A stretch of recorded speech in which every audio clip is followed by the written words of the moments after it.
जय हिंद। नमस्कार किसान साथियों, मैं लक्ष्मण हाजिर हूँ आज आपके सामने एक बहुत ही महत्वपूर्ण फसल धान की एक उन्नत खेती के बारे में। किसान साथियों, बहुत इधर उधर की लाव लश्कर की बातें नहीं, जो बचपन से किया हूँ आज उसी धान की खेती के बारे में कुछ गंभीर परिचर्चाएं आपके साथ करने जा रहा हूँ। एकदम स्पष्ट बात बता दूँ कि मैं कोई आपको बहुतों वीडियो में बताया हूँ कि ना ही एग्रोनॉमिस्ट हूँ और न ही मेरे पास कोई डिग्री है, लेकिन जब से हाफ पैंट पहन रहा हूँ 14 साल की उम्र से धान की खेती, मकई की खेती, ये सब पेट चलाने के लिए पिताजी के साथ करते आया हूँ। उसी धान की खेती के बारे में एक संपूर्ण ब्यौरा आपको देने जा रहा हूँ। देखिए, समय जैसे जैसे बदलती हैं, तकनीकें भी बदलना पड़ेगा, दवाइयाँ भी बदलना पड़ेगा और चीज़ों को भी बदलना पड़ेगा। एकदम स्पष्ट सी बात बता दूं कि हमारे झारखंड के जो किसान साथी मुझे देख रहे हैं या सुन रहे हैं, उनका यही कहना रहेगा कि धान की फसल में ये जहर क्यों। आज भी हम झारखंडी लोग धान की खेती को विशुद्ध रूप से प्राचीन तकनीकों से करते आ रहे हैं और कोई जहर की ज़रूरत नहीं। हाँ, थोड़ा बहुत जहाँ शहरीकरण ज़्यादा हुआ है वहाँ जहर लगाना पड़ता है, और नहीं तो एकदम विशुद्ध ऑर्गेनिक होता है। तो क्या मैं आप सबों को उस रास्ते पर लेके चलूं? बिल्कुल नहीं। पश्चिम बंगाल, पंजाब, हरियाणा, मध्य प्रदेश, जहाँ बड़े लेवल पर खेती होती है, उत्तर प्रदेश, वहाँ अगर आप दवा नहीं लगाइएगा तो समझ जाइए कि आपको चौथाई उत्पादन भी नहीं मिल पाएगा। एकदम क्लियर कट कर दूं कि यह वीडियो उन किसान साथियों को समर्पित होगा जो धान से भी दो पैसा कमाना चाहता है, बेहतर उत्पादन लेना चाहता है और केमिकल और ऑर्गेनिक दोनों का मिली जुली सरकार होगी। कि कैसे क्या करें, क्या रणनीति अपनाएं, ये सबसे पहले मैं जो टॉपिक कवर करूंगा, ये फ्रंट कैमरा से ये कर रहा हूँ, आपको उल्टा दिखे संभवतः। सबसे पहले है कि बीज कौन सा लें, बीज उपचार किससे करें, नर्सरी बेहतर ढंग से कैसे तैयार करें, खेत की तैयारी कैसे करें, आपका स्प्रे शेड्यूल क्या क्या होना चाहिए, पोषण प्रबंध आप कैसे करेंगे, कल्लों की संख्या कैसे बढ़ाएं। जब तक कल्ले नहीं बढ़ेंगे, हाथ पैर कितना मार लीजिए, अगर स्वस्थ पौधे ना हो तो उत्पादन भी अच्छा नहीं मिल पाएगा। खरपतवार के लिए क्या ये करें, और कुछ विशेष बातें। इन सारी टॉपिकों को मैं, ये जो PDF आप मेरा देख रहे हैं, बहुत सारे किसान साथियों का आग्रह था कि सर धान का भी बनाइए, तो बनाया हूँ। और थोड़ा सा इसमें बाकी है, कीट प्रबंधन अभी नहीं लिख पाया हूँ, फंगस वगैरह सारी चीज़ें हो गई है, स्प्रे शेड्यूल सब कुछ, सिर्फ कीट प्रबंधन तो बाकी है। तो किसान साथियों, बीज की जब बात आती है तो भूमि और आपकी आवश्यकता और क्या बोलते हैं, आपका स्थान के अनुसार भी बदल जाता है। जैसे अगर आपको ऊपरी ज़मीन है तो सूखे वाले धान लगाना चाहिए, जिसे ललाट बोलते हैं। कम पानी हो तो आप ललाट लगाइए, और कम दिन वाला लगाइए जो 195 से 110 दिन में हो जाए, जहाँ पानी का अभाव है। लेकिन जो निचले खेत होंगे, सरप्लस पानी है, तो आप 135 से 40 दिन वाला लगाइए, जो कि आपका राइस गोल्ड वगैरह जो नाम से आता है। अगर आप बासमती लगाना चाह रहे हैं तो पूसा बासमती 113, जो PR 113 है, उससे अच्छा कुछ नहीं हो सकता है। आप परमल कैटेगरी में लगाना चाहते हैं तो PR 114, PR 115 इस तरह का नाम से आता है, आप उसे लगा सकते हैं। और जो और भी शौकीन लोग होंगे, घर में खाने के लिए लगाएंगे, तो मैं उन्हें कहूँगा कि एक बार आप बांस काठी खोजिएगा, अगर मिल जाए तो उसको लगा के देखिएगा। बहुत ही पतले और महीन दाने लंबे होते हैं, बहुत अच्छा होता है। और कुछ कुछ क्षेत्रों में, जैसे बंगाल में MTU 7029 जो है, जिसे स्वर्णा के नाम से जाना जाता था, उसे भी आप लगा सकते हैं। बीज की मात्रा, अगर आप 1 किलो वाला पैकेट ले रहे हैं तो प्रति एकड़ 6 किलो लगेंगे, और यदि 30 किलो वाली बोरी सस्ती वाली ले रहे हैं तो आपको अधिक लगेंगे, वो मुझे लगता है कमों से कम आपका 30 किलो प्रति एकड़ लग जाता है।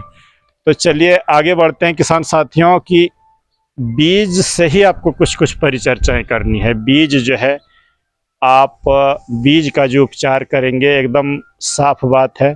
अगर आपके वहाँ बहुत बड़े पैमाने पर नहीं हो रहा है तो आप नमक और गुनगुना पानी से कर सकते हैं।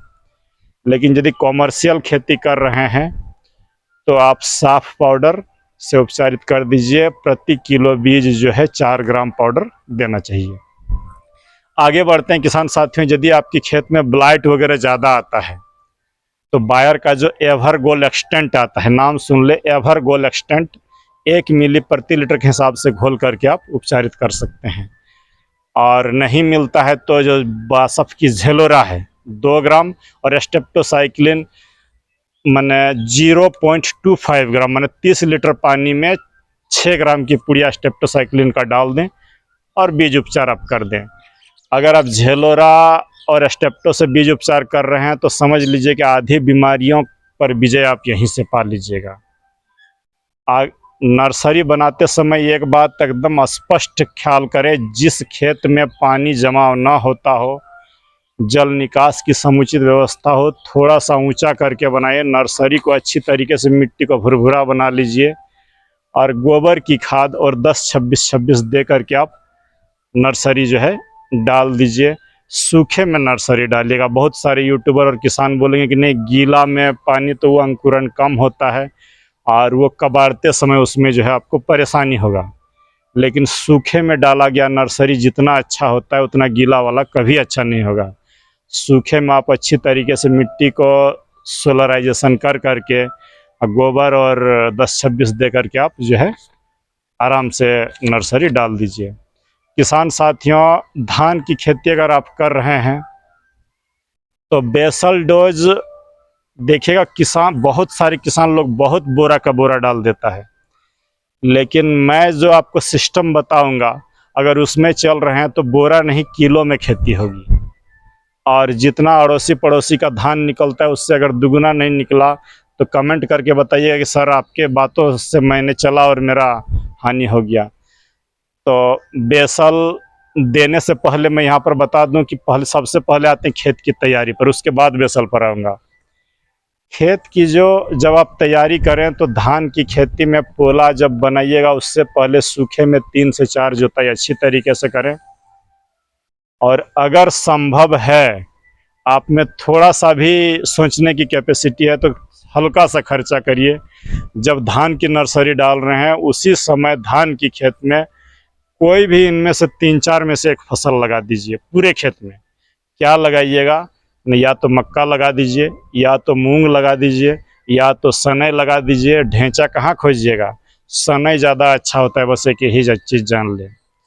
2-3 किलो बीज पूरे एकड़ खेत में डाल दीजिए, या मक्का या मूंग जो आपको मिले, और डाल करके जैसे ही इतना बड़ा 1 फीट से के आसपास आपका पौधा हो जाए, मक्का सनई बरबट्टी भी चलेगा। किसान साथियों जो बोल रहा हूँ उसको सुन ले, दलहनी पौधा है, बरबट्टी भी चलेगा। जैसे ही पौधा इतना बड़ा बड़ा हो जाए खेत में पानी भर दीजिए, वेस्ट डिकम्पोजर दे दीजिए और 20 किलो यूरिया और 3 किलो जिंक छींट दीजिए और जोताई कर दीजिए पूरे जो भी आप पौधा लगाए हैं। कोमल रहे पौधा, ज़्यादा 4 फीट और 5 फीट करने की ज़रूरत नहीं है। 30 दिन में जितना बड़ा हो जाए आप उसको काट पीट के मिला दीजिए। अगर आपकी खाद की मात्रा आधी ना हुई तो आप बताइएगा और उत्पादन दोगुना, जो मैं बोल रहा हूँ उसको सुन ले। अब आते हैं कि तथापि आप चाह रहे हैं कि नहीं हम उत्पादन को एकदम आगे बूस्ट करके ले जाएंगे, कल्पना से आगे लेके जाऊंगा, तो आपको कुछ बेसल डोज डालना ही होगा। जिसमें से सबसे जो महत्वपूर्ण चीज़ है वो है आपका गोबर की खाद। 1 एकड़ खेत में 3 ट्रॉली आपको डालना ही पड़ेगा और उस गोबर के साथ आप जो है 3 पैकेट एसएसपी डाल दीजिए। बहुत महंगे नहीं है एसएसपी नहीं मिल पा रहा तो आप जिप्सम डाल दीजिए। जिप्सम सस्ते में आपको ब्लॉक केंद्र पर मिल जाता है। और जो है वो जो बोले थे क्या बोलते हैं 20 किलो यूरिया और 3 किलो जिंक दे करके पूरा जो आपका हरी खाद जो बनाए उसको आप मिला दिए, फिर गोबर और एसएसपी ये सब डाल करके आप पोला अच्छी तरीके से बना दीजिए। खेत में जल निकास की व्यवस्था अच्छी रखिए ताकि आपको जो है ज़्यादा परेशानी का सामना करना ना पड़े। धान की खेती में बस एक बात यही जान ले, अगर 4 इंच पानी खड़ा रहा हर समय तो खरपतवार बहुत ही कम उगेंगे। और जहाँ पानी सूखा न खरपतवार ज़्यादा है तो खरपतवार के लिए आप अपना दिमाग लगा लीजिएगा। मेरा दिमाग खरपतवार नाशी पर नहीं चलता है, बस यही बात बता दूं। मैं जितना दिन धान की खेती किया हूँ लेबर से ही लगवा करके मैंने सारी घासों को हटवाया था। ऐसा नहीं कि सब लोग मेरे गांव के जितने और लोग भी थे हर्बिसाइड डालता था, लेकिन कदापि नहीं। मैं जितना लगाता था उसका 3 गुना मुझे प्रॉफिट मिल जाता था। मैं लेबरों से ही बिनाई करवा के हटवा देता था खरपतवार को, और बस एक ही फार्मूला रखता था कि खेत में पानी नहीं कमने दूंगा। चलिए आगे बढ़ते हैं किसान साथियों कि अब आते हैं, ये जो है आपका मन हरी खाद दे दिए, बेसल डोज दे दिए, रोपाई कर दीजिए। रोपाई करने के बाद आपको मैं कुछ स्प्रे बता दे रहा हूँ जो मैं धान के पीडीएफ में लिखा हूँ। वो स्प्रे आपको ज़्यादा नहीं लेना है, 3 से 4 स्प्रे ही जो है काफ़ी होगा और आपका बेहतरीन हो जाएगा। थोड़ा सा खोजना पड़ेगा क्योंकि बहुत सारे पीडीएफ है, धान वाला खोज लेता हूँ। ये जैसे ही आपकी फसल बोआई करके 12 से 15 दिन की हो जाए या 20 दिन की भी हो जाए, अकबका के कोई जहर वहर मत अभी डालिए। 15 से 20 दिन की जब हो तो उस समय आप साफ पाउडर लीजिए 2 ग्राम और इमिडाक्लोरोपिड 1 ml और अच्छा सा स्टिकर दे करके खेत में स्प्रे कर दीजिए। देखिएगा आपका जो है, मैं छोटा से चल रहा हूँ ताकि आपकी खेती पर लागत भी कम रहे। महंगा फंगीसाइड अभी नहीं लगा रहा हूँ, आगे लगाऊंगा। तो ये तो हो गया फर्स्ट स्प्रे। सेकंड स्प्रे आप जो है, जैसे पहला स्प्रे अगर 15 दिन में लिए थे तो उसके ठीक 20 दिन बाद लें। 15-20 दिन जब आपको मौका मिले, एमिया स्टार टॉप सिजेंटा की सीधे ऊपर चल जा रहे हैं 1 ml पर लीटर। लांसर गोल्ड जो आता है उसे 2 ग्राम लीजिए और स्टेप्टोसाइक्लिन 0.2 ग्राम। ये 3 चीज़ का मिक्सचर बनाइए। आपका एमिया स्टार टॉप, लांसर गोल्ड और स्टेप्टोसाइक्लिन साथ में अच्छा सा स्टिकर दे करके आप स्प्रे कर दीजिए। जो भी ये कॉम्बिनेशन एक ऐसा कॉम्बिनेशन होगा जो भी आपका रोग बीमारी कीड़ा आएगा सबको प्रिवेंट करेगा। किसान साथियों, तीसरा जो स्प्रे आप लीजिएगा वो हम लेंगे ब्लू कॉपर 3 ग्राम, स्टेप्टोसाइक्लिन वही 0.25 ग्राम, कराटे 1 ml और एसिटामाप्रिड जो है ये एक तारा आधा ग्राम दे करके आप स्प्रे कर दीजिए। तीसरा स्प्रे अगर हम बात करें तो 60 से 70 दिन के आसपास जो टेबुकोनाजोल प्लस सल्फर का मिक्सर हारू नाम से आता है, स्वाधीन के नाम से आता है, उसे लें और इमिडा 1 ml और स्टिकर दे करके आप स्प्रे कर दें। अगर आपको टेबुकोनाजोल प्लस सल्फर वाला नहीं मिल पाता है तो आप जो टाटा का ताकत है या सिर्फ हेक्साकोनाजोल जो कॉन्टाफ नाम से आता है, आप उसे ले हेक्साकोनाजोल 2 ml, सल्फर 2 ग्राम और इमिडा 1 ml दे करके स्प्रे कर दीजिए। एक स्प्रे यदि ज़रूरत हो तो एमिया स्टार टॉप 1 ml और रीजेंट 80 1.5 ml और स्टिकर दे करके स्प्रे कर दीजिए। और धान में आपको झांकने भी नहीं जाना है कि नहीं क्या करें क्या न करें। एक बात यहाँ पर मैं बताना भूल गया था किसान साथियों, जिस दिन आप रोपाई करिएगा उस दिन 1 एकड़ खेत में 2 किलो बायर का रीजेंट अल्ट्रा, 2 किलो जो है फर्टेरा, 2.5 किलो का पैक आता है फर्टेरा, और 2 किलो विराट को, तीनों को मिला करके जो 6 किलो होता है, रोपाई के समय आप 40 किलो डीएपी लीजिए। और यदि वो अधिक लग रहा है तो ना लें, आप 20 ही किलो छींटिए। मैं इधर 2 बार डलवाऊंगा। 20 किलो डीएपी लें और 6 किलो जो है आपका ये दानेदार जहर लें और छिंटाई कर दें और रोपाई कर दीजिएगा। चूँकि ये जो रिजेंट, फर्टेरा और विराट को मैं 3 बोल रहा हूँ, ये आपका जो तना छेदक है और जो सफ़ेद ये है, मन किसी तरह का जो इल्ली फिल्ली सबको ये कंट्रोल करेगा।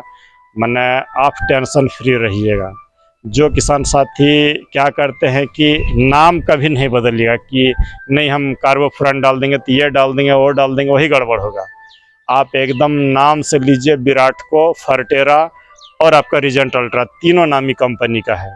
और डालिए, देखिएगा एक्सीलेंट होगा।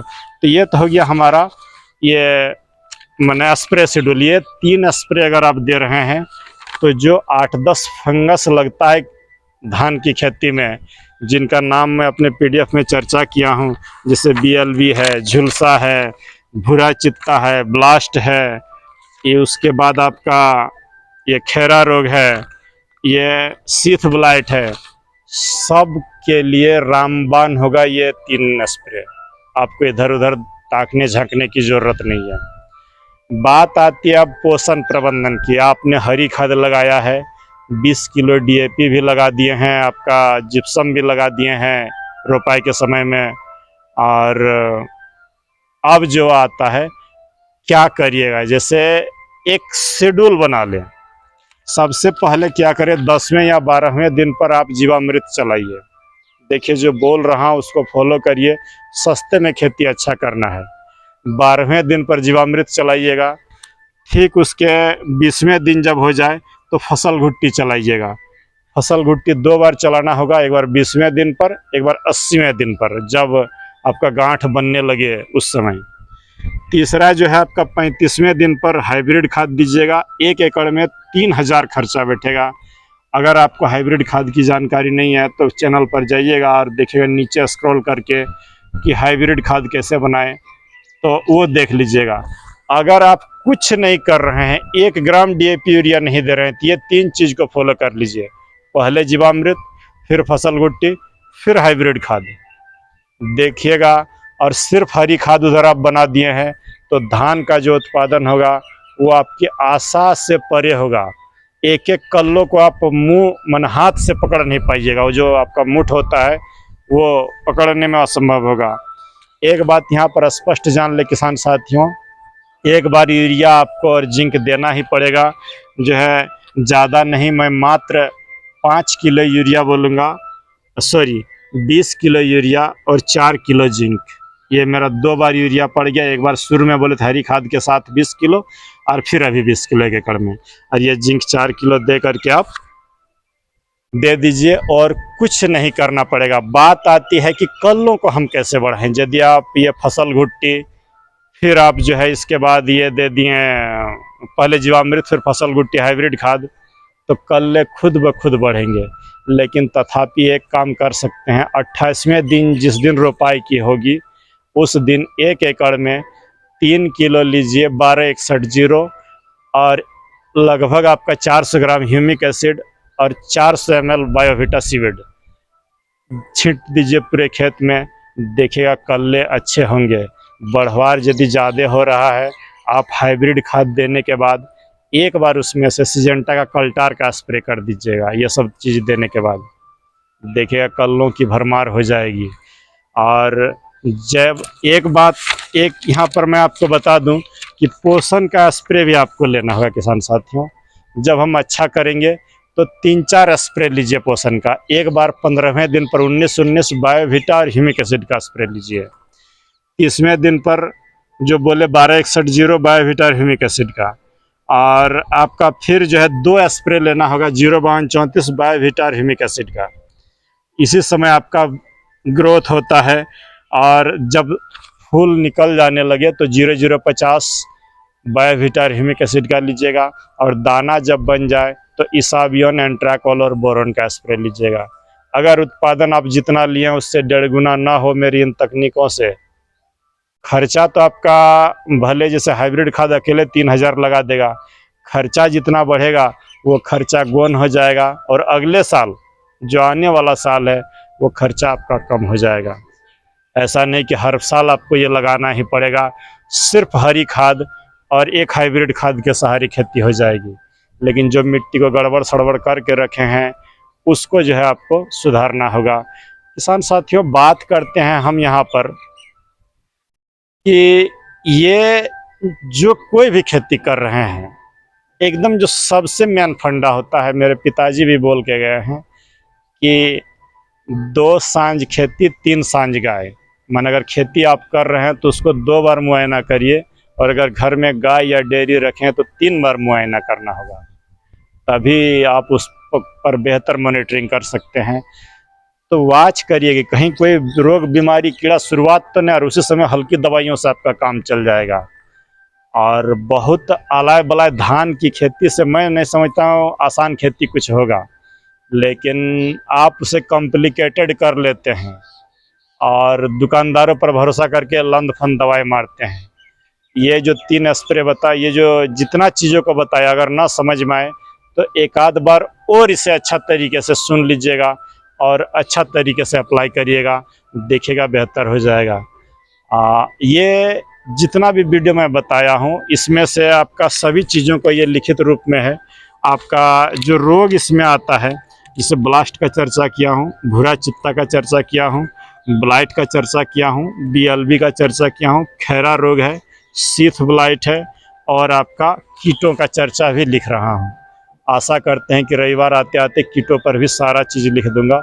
और ये जिन किसान साथियों को चाहिए, जो भी आपको, ये मैं शुल्क कभी निर्धारित नहीं करूंगा। बोलिएगा आप हर वीडियो में तब शुल्क बोलते हैं, बिल्कुल नहीं। जिन्हें फ्री भी चाहिए ले लीजिएगा, अपना जीवन सुधारिए। बस हम तो मैंने क्या बोलते हैं कि आप ही के साथ आशा में लगे हुए हैं, और यदि अच्छा लगे तो 10-11 रुपया डाल दीजिएगा और देखिए एक बार मेरे फार्मूलों को लगा करके कैसे नई खेती होगी, अच्छी होगी। तो किसान साथियों, हर सुख और दुख में आपके साथ मिल कर रहूँगा। बस आशा करते हैं कि आप अपना जीवन सुधारिएगा। इसी कड़ी में कुछ लोगों को अगला वीडियो में धन्यवाद भी दूंगा, जो अपने जीवन को धीरे धीरे सुधार रहे हैं मेरे फार्मूलों को देख करके।